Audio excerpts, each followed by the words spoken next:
வணக்கம். நான் கோயம்புத்தூர் திருமூலர் சித்தர் பீடம் சிவயோகி சிவராஜன் பேசுகிறேன். இப்போது திருவள்ளுவருக்கு காவி உடை உடுத்துகிறார்கள், அது எப்படி செய்யலாம்?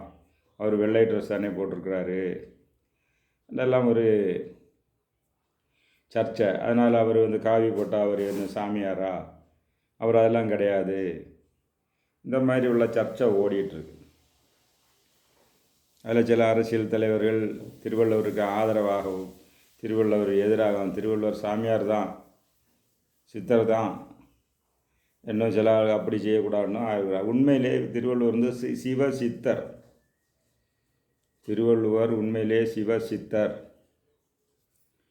திருக்குறளில் ஃபஸ்ட்டில் அவர் அதிகாரத்திலேயே சைவ சித்தாந்தம் தான் பேசியிருக்காரு. 10 பாடலை பிரித்து பார்த்தா சைவ சித்தாந்தம் படித்த பிறகு திருவள்ளுவர் சித்தரா இல்லையான்னு அறியணும்னா முதல்ல சைவ சித்தாந்தம் படிச்சுட்டு அதுக்கு பிறகு அவர் இந்த கடவுள் வாழ்த்து அதை பற்றி உள்ள இதெல்லாம் நீங்கள் படித்தான்னா அதில் அவ்வளவும் அவர் சைவ சித்தாந்தம் தான் சொல்லியிருக்கிறார்.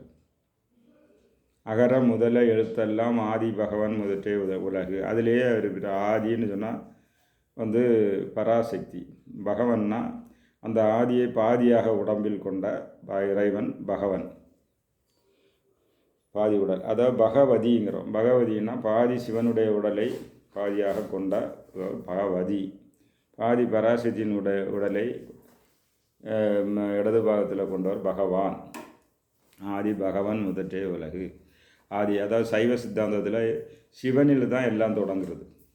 சிவனை பறித்து சில ஆளுகள் தப்பான அழிக்கும் கடவுள், அது ருத்ரன். சிவனுடைய 9 வகை மூர்த்தங்கள், 9 வகை எனர்ஜியில் ஒன்று ருத்ரன் உள்ள எனர்ஜி தான் அழிக்கும் கடவுள்.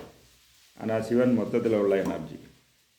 அவர் தான் கிரியேஷனும் அவர் தான் செய்கிறார். எல்லாம் ஜாதி பகவான் முதற்றேவல், அவரிருந்து தான் எல்லாம் தொடங்குது என்று திருக்குறளில் இருக்குது. இதே இது சைவ சித்தாந்த நூலில் அந்தம் ஆதி என்மனார் புலவர். எந்த ஒரு இறைவன் எல்லா இதையும் அழிக்க வல்லவரோ அவர் தான் தொடக்கத்தில் இருக்க முடியும் என்று சிவஞான போதத்தில் இருக்குது. சைவ சித்தாந்த கருத்து தான் திருக்குறளில் இருக்குது. அதை மத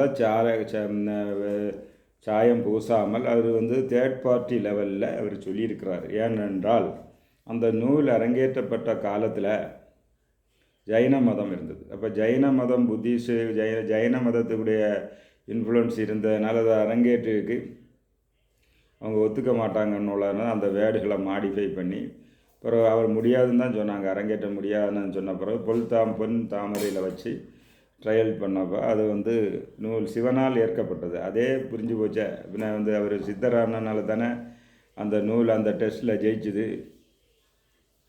அப்போ அவர் சித்தர், சிவசித்தர். அதாவது விஷ்ணு சித்தர், சிவசித்தர்னு தமிழ்நாட்டில் 2 டைப் இது இருக்குது. வைஷ்ணவ கோட்பாடுகள் அவங்களும் சித்தர்கள் இருக்காங்க, இங்கேயும் சித்தர்கள் இருக்கிறாங்க. இல்லை, இவர் சைவ சித்தாந்தா வேஸ்டான சித்தர். இதில் திருக்குறளில் ஜாதியை பற்றி பேசல, திருவள்ளுவரில் மதத்தை பற்றி பேசலை, இடத்தை பற்றி பேசலைன்னா திருக்குறள் திருவள்ளுவர் திருக்குறள் மாத்திரம் எழுதலை. அங்கே தான் குழப்பம். நிறைய பேர் நினச்சிக்க ஏன் படித்தவங்கள்லாம் இன்னும் அதை பற்றி பேசலைன்னு தெரியல. திருவள்ளுவர் எழுதுனது வெறும் திருக்குறள் அல்ல. திருக்குறளுக்கு மேலே இன்னொரு சிவயோக நூல் எழுதியிருக்க, சிவயோக நூல். அதை எதிர்த்து பேசக்கூடிய இப்போ இவங்கெல்லாம் அதையும் வாங்கி படிக்கணும். ஞான வெட்டியான் உள்ள நூல் இப்போ நூல் புஸ்தக கடையிலாம் கிடையாது. ஞான வெட்டியான் திருக்குறள் எழுதுனா, திருவள்ளுவர் எழுதுனா ஞான வெட்டியான் சிவயோக நூல். அந்த நூலை வாங்கி படித்தா அப்போ அதுக்கு பிறகு அவர் யோகி சித்தர் நூலெல்லாம் புரிய வரும். ஞான வெட்டியான் என்ற நூலையும் வாங்கி படிக்கணும். வெறும் ஒரு புக்கை படிச்சுட்டு திருக்குறளை படிச்சுட்டு அவர் அப்படி ஆகும் இப்படியானுலாம் சொன்னார். ஞான வெட்டியான்னு வாங்கி படிக்கணும். ஞான வெட்டியான் உள்ள யோக நூல் அதுவும் திருவள்ளுவர் தான் எழுதியிருக்கிறாரு. அதுபோக இன்னொரு புக் எழுதியிருக்கிறாரு, அது திருவள்ளுவர் ஞானம். அதில் கரெக்டாக சைவ சித்தாந்தம் முழுக்க சைவ சித்தாந்தம் தான் இருக்குது. அதையும் திருவள்ளுவர் தான் எழுதினார். அதுபோக இன்னொரு இது நூல் திருவள்ளுவர் நாடி சாஸ்திரம்னு இருக்குது. திருவள்ளுவர் நாடி அப்போ சித்த வைத்தியம் வர்மக்கலை. அப்போ திருவள்ளுவரை முழுசாக பற்றி பேசணுமா, அவர் காவி கூட போடணுமா போட வேண்டாமான்னு முடிவு செய்ய வேண்டும் என்றால் வெறும் திருக்குறளை பார்த்தா போதாது. திருக்குறள் அப்ஜெக்டிவாகிட்டு உள்ள எழுதினார்.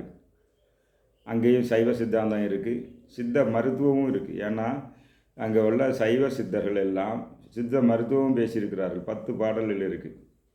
நோய் நாடி, நோய் முதல் நாடி, அது தணிக்கும் வாய் நாடி, வாய்ப்பச் செயல். இந்த பாட்டை எல்லா சித்த வைத்தியர்களும் யூஸ் பண்ணுறாங்க. இது எங்கள் திருக்குறளில் உள்ளது. நோய் பார்த்தல் எங்கே அந்த காலத்திலே ஆஸ்பத்திரி இருந்தது. தமிழ்நாடு திருவள்ளுவர் பீரியடில் பெரிய பெரிய ஆஸ்பத்திரி எல்லாம் இருந்திருக்கு. அந்த ஆஸ்பத்திரியில் நோயாளியை கூட அட்டண்டன்ட் இருந்திருக்காங்க. அவங்க இலக்கணம் எப்படி இருக்கணும்னு எல்லாம் திருக்குறளில் இருக்குது. ஏன்னா சைவ சித்தர்கள், விஷ்ணு சித்தர்கள் வேறு. ஏன் இவரை சைவ சித்தர்னா அவர் பேசியிருக்கிறது சைவ சித்தாந்தம். திருக்குறளில் பல இடங்களில் இருக்குது. அது சைவ சித்தாந்தம். அடுத்த சித்த வைத்தியம். சித்தர்கள்லாம் சித்த வைத்தியம் இவரும் சித்த வைத்தியத்தை பேசியிருக்கிறாரு. அது 10 பாடல் இருக்குது வைத்தியத்தை பற்றி. அப்போ அது சித்த மருத்துவத்துக்கு கோட்பாடுகள் தான் அதில் இருக்குது. அப்போ அதுவும் சித்தர்னு உள்ளதாகுது. அப்புறம் திருவள்ளுவர் ஞானம்னு ஒரு புக் இருக்குது.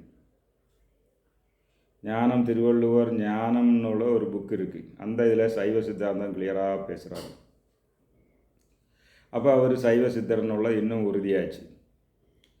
சிவயோக சித்தர்கள் எல்லாம் வர்மத்தை பற்றியும் பேசுகிறார்கள். அப்போ இவர் என்ன, திருவள்ளுவர் நாடி சாஸ்திரம்னு ஒன்று இருக்குது, அதுவும் வாங்கி படிக்கணும். ஆகவே திருவள்ளுவர் என்றால் வெறும் திருக்குறள் மட்டுமல்ல.